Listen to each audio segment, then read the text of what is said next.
Welcome to Pusa classes. This is our lecture number 3. I am your teacher Vishali Kaur.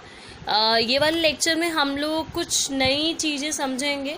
जैसे कि आपको पता है ब्रिटिशर्स ने हमारी इकॉनमी को बहुत ज़्यादा डिटोरिएट कर दिया था एंड इस डिटोरिएशन की वजह से हमारे काफ़ी ऐसे सेक्टर्स थे जिनको इफ़ेक्ट हुआ था.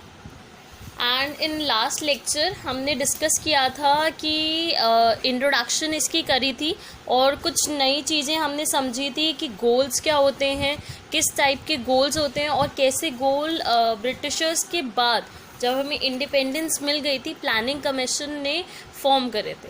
ठीक है जी. इस वाले लेक्चर में हम लोग समझने वाले हैं कि इकोनॉमिक प्लानिंग क्या होती है. ओके. इकोनॉमिक प्लानिंग का पहले आप टर्म समझ लो, फिर हम एग्रीकल्चर पे मूव करेंगे. इकोनॉमिक प्लानिंग का मतलब होता है कि जितने भी हमारे पास रिसोर्सेज अवेलेबल है, जितने भी काइंड ऑफ रिसोर्सेज हमारे पास अवेलेबल है किसी भी इकोनॉमी में, किसी भी कंट्री में, उन सारे रिसोर्सेज को इस तरीके से यूटिलाइज करना कि हमारे पास जो भी रिजल्टेंट आने वाला है, हमारी इकोनॉमी में डेवलपमेंट आने वाली है, वो डेवलपमेंट आ पाए. ठीक है. तो इकोनॉमिक प्लानिंग का मतलब होता है यूटिलाइजेशन ऑफ रिसोर्सेज. ठीक है जी. तो रिसोर्सेज को इस तरीके से यूज़ करना ताकि जितने भी हमारे डिफरेंट एरियाज़ हैं, डिफरेंट एरियाज़ मतलब चाहे वो एग्रीकल्चर का एरिया है, चाहे वो हमारा इंडस्ट्री का एरिया है, चाहे वो हमारा ट्रेड का एरिया है, कोई भी एरिया हो, वो सारे एरियाज जो हैं वो डेवलप हो पाए. ठीक है. आई होप ये चीज़ समझ आई होगी आपको. अब नेक्स्ट चीज़ पे हम मूव करते हैं. नेक्स्ट हमारी चीज़ है एग्रीकल्चर. जैसे कि आपको पता है चैप्टर 1 में हमने डिस्कस किया था कि एग्रीकल्चर एक ऐसा सेक्टर था जिसपे सबसे ज़्यादा डिपेंडेंसी है हमारी इकॉनमी की, इंडिया इकॉनमी की, ब्रिटिशर्स के टाइम पे भी और आफ्टर इंडिपेंडेंस भी. एग्रीकल्चर एक ऐसा सेक्टर है जिसपे सबसे ज़्यादा पॉपुलेशन जो है अपनी डिपेंड करती है और अपनी इनकम अर्न करती है. ठीक है. तो agriculture is a very important sector जिसको डेवलप होना, जिसको इम्प्रूव होना बहुत ज़्यादा इम्पोर्टेंट था, जिसको ब्रिटिशर्स ने बहुत ज़्यादा डिटोरिएट कर दिया था. और लास्ट चैप्टर में आपने समझा होगा कि डिटोरिएट करने के लिए उन्होंने काफ़ी मेथड एक्सेप्ट करे थे, जैसे ज़मींदारी सिस्टम, कमर्शलाइजेशन ऑफ एग्रीकल्चर. ठीक है. तो ये सारे कुछ सिस्टम थे, पार्टीशन, कुछ ऐसे सिस्टम थे जिसकी वजह से आपका जो एग्रीकल्चर सेक्टर था वो बहुत ज़्यादा डिस्ट्रक्टिव फॉर्म में चला गया था. ठीक है. तो उसको इम्प्रूव करने के लिए काफ़ी नए मेथड्स प्लानिंग कमीशन ने एक्सेप्ट करे. सबसे पहला मेथड था लैंड रिफॉर्म सिस्टम. ये जो एग्रीकल्चर से रिलेटेड क्वेश्चन है ये आपके एग्जाम्स में आता है. ठीक है. या तो आपका क्वेश्चन आ सकता है कि एग्रीकल्चर में स्टैग्नेशन कैसे आया था, वो चैप्टर 1 का फॉर्म है. इस वाले चैप्टर में आपको क्वेश्चन आएगा कि आपका जो एग्रीकल्चर सेक्टर है उसमें कैसे इम्प्रूवमेंट लाई गई. जो स्टैग्नेशन ब्रिटिशर्स के टाइम पे आ गया था, अब उसको कैसे इम्प्रूव करा जा रहा है. ठीक है. तो land reform system is the first form. Land reform system जो था हमारा, इस वाले सिस्टम में हमारा जो लैंड टेन्योर सिस्टम था, लैंड टेन्योर सिस्टम जिसको हम ज़मींदारी सिस्टम भी कहते हैं, उसको रिमूव करना इज़ द मेन टारगेट. ठीक है. तो ज़मींदारी सिस्टम को रिमूव करना, जिसकी वजह से सबसे ज़्यादा प्रॉब्लम आनी स्टार्ट हुई थी, उस सिस्टम को रिमूव करना ब्रिटिशर्स के टाइम पे जब ज़मींदारी सिस्टम फॉर्म हो गया था तो प्लानिंग कमीशन ने ये कंसीडर किया कि ये जो ज़मींदारी सिस्टम है इसको सबसे पहले रिमूव करो.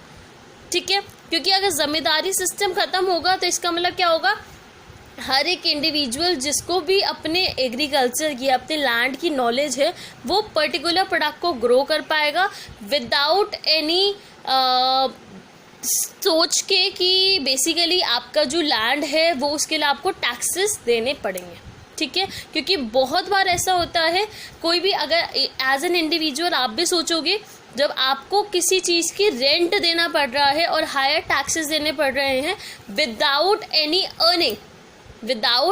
अर्निंग, तो आप उस पर वर्क नहीं करना चाहोगे, आप उसको छोड़ना चाहोगे, ठीक है। तो गवर्नमेंट हैव डिसाइडेड कि लैंड रिफॉर्म सिस्टम लाया जाए। देखो, रिफॉर्म का मतलब होता है, रिफॉर्म टर्म का मतलब होता है चेंजेस, ठीक है।